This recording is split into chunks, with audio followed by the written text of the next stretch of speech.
we've already practiced how to complete and balance a nuclear reaction, but what if you had to write a reaction from words?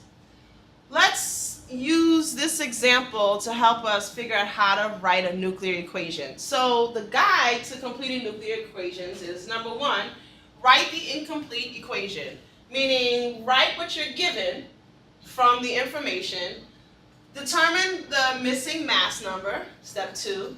Step 3, determine the missing atomic number, and once you have the mass number and atomic number of your missing particle or atom, then you determine what that symbol of the nucleus. Is it a nucleus? Is it a particle? You have to determine what that symbol is, and then you complete the equation. So let's read through this and see how we can write this equation. Thorium-238 undergoes radioactive decay until a stable isotope is reached. Write the reaction for the alpha decay of thorium-238. All right, well, alpha decay means that I'm going to have an alpha particle as a product, right? And it says that thorium undergoes decay, so then that means that thorium is our reactant. Okay? Well, we're given thorium-238, but we actually have to, that's the mass number.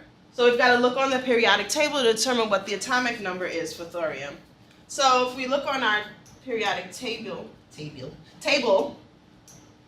thorium is 90, and our mass number is 238.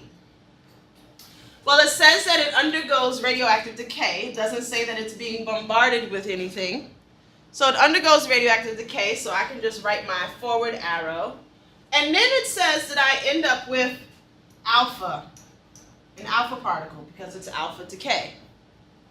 And then I need to figure out what is remaining. Sometimes you release more than one particle at a time. So you have to be diligent that you're paying attention that everything adds up properly. All right.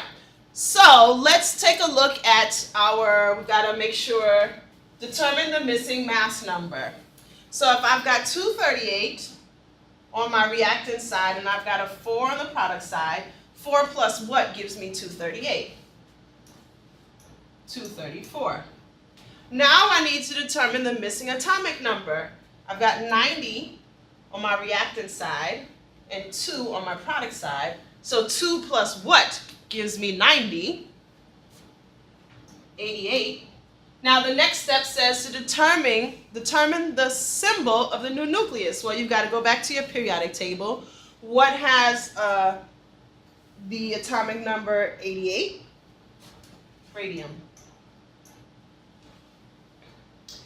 And let's see, is everything balanced? Yes, 4 plus 234 gives me 238, and 2 plus 88 gives me 90, and here we have a complete nuclear reaction.